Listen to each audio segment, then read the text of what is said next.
Warning: Kingdom Death contains mature content, be it in its story themes and or its images. While while videos involving Kingdom Death Monster may not contain specifically mature content in them, the game does, and thus, if these videos generate interest for it, you've been warned that that is what it will lead to. If this does not bother you, please enjoy the video. Thank you. Hello everyone, welcome to this unboxing video for Kingdom Death Monsters Spidicules Expansion. I'm gonna say right now, if you have arachnophobia, or more so a fear of giant spider things with human faces, or daddy long legs in particular, stop right now. This model looks like that, and all the imagery from this looks like that. Keep that in mind for future things involving this model. Regardless, for everybody else, sorry about that secondary warning, this is one of the original 12 expansions for Kingdom Death Monster, from before the 1.5 Kickstarter. And as the second wave of the 1.5 Kickstarter has arrived, they're all here now, because that's all Wave 2 was.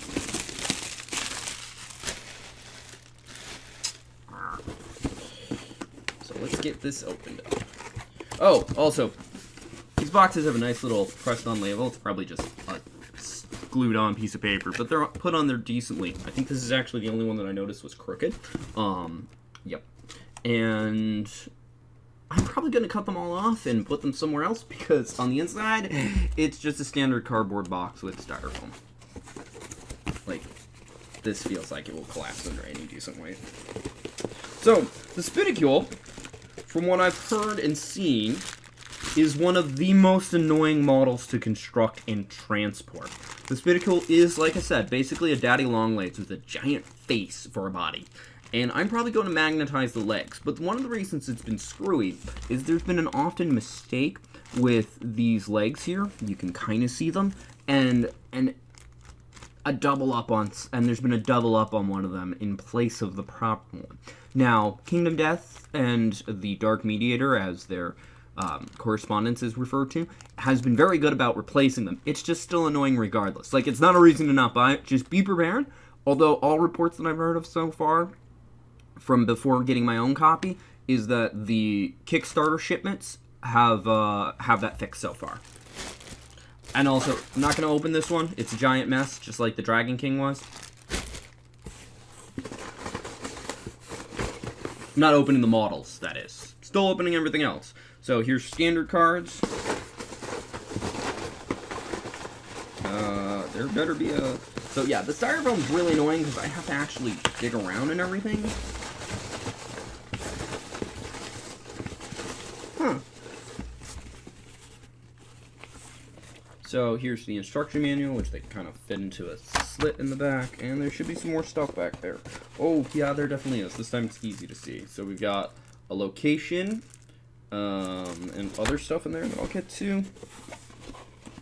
And then some terrain, which is all webbing. Like all webbed cocoons.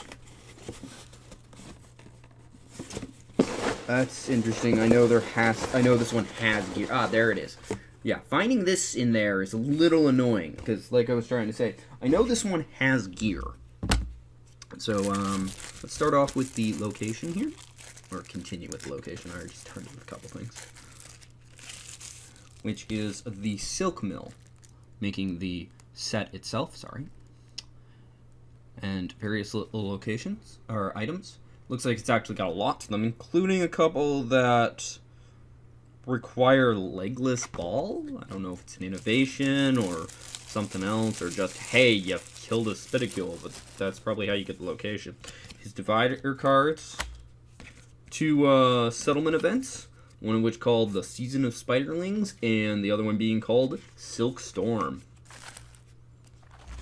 Then we've got the instruction manual, which uses the same image for the as it does the box. Is done in primarily the same artwork in general, and a lot of the same layout for text and imagery. These ones, to my knowledge, are also a lot more story-based and man, this thing is just creepy in concept. To my knowledge, it uses a corpse of another survivor to lure, of one survivor to lure others, and basically puppets it, as it kind of just hangs from its head, which is its primary body, almost in an anglerfish kind of way, but not as much as the Gorm's globe is, because that's definitely an anglerfish globe. And yeah, this thing is not even subtly inspired by a Daddy Longlegs. I believe A, the creator has admitted to it, or has stated it, and B, it's not subtle. I'm fine with it. I just know arachnophobics sometimes will react to this thing poorly. So we've got the gear itself, including starting off with a pair of rare gear, being the Grizzly Visage and the Weaver shield and sword. Both unique. Then we've got all sorts of different kind of things, including a bunch of weapons, a blue ring, a red ring, a green ring, and yeah, they do work heavily with those set affinities. A silk bomb, and then various gear, including, I believe, the armor set. Looks like it. The armor does come with unique or individual copies, but again, this game is not component limited by it, or at least its gear isn't, unless it's unique, at which point in time they only put in one copy for a reason. Because you can only have one. So while it's not really component limited, it's just rules limited. Then we move on to the standard size cards, starting with the armor set, both the female and male set. Oh, nope, that was backwards, but not the point. To my knowledge, the Spidicule makes a good replacement to the Screaming Antelope, referred to as a Tier 2 monster. Tier 2? Node 2, sorry. The nodes were a phrase they were throwing around in the 1.5 Kickstarter, referring to where monsters appropriately fit, other than Nemesis, which just kind of fit in odd places.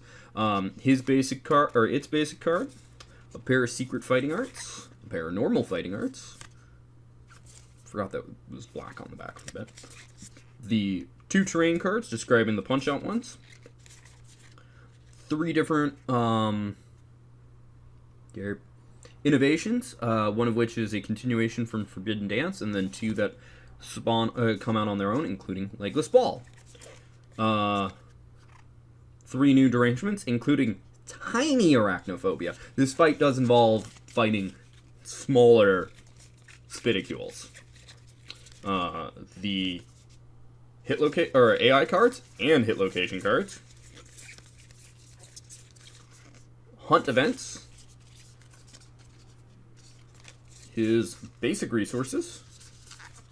And then strange resources, as well as the Forest Gate. This is not the first one of these I've seen. One was included with the Flower Knight as well. Although there is a specification that this is the Spidicule one and is separate from the Flower Knight. But that appears to be everything with this expansion. I hope you enjoyed this video. If you did, feel free to press the like button. If you think somebody else will enjoy this, please share this video. If you didn't like this video, go ahead and press the dislike button, but please leave a constructive comment as to why. Also, feel free to comment in general. And if your comment is to a request for me to go over these in more detail, go ahead and hold off on that comment, because I'll get around to that eventually. Gotta finish with the base game first. Also, if you want to see more like this, be it said board game overview videos, or more unboxing videos, or my painting videos, feel free to subscribe. Regardless, thank you for watching and have a wonderful day. Bye-bye.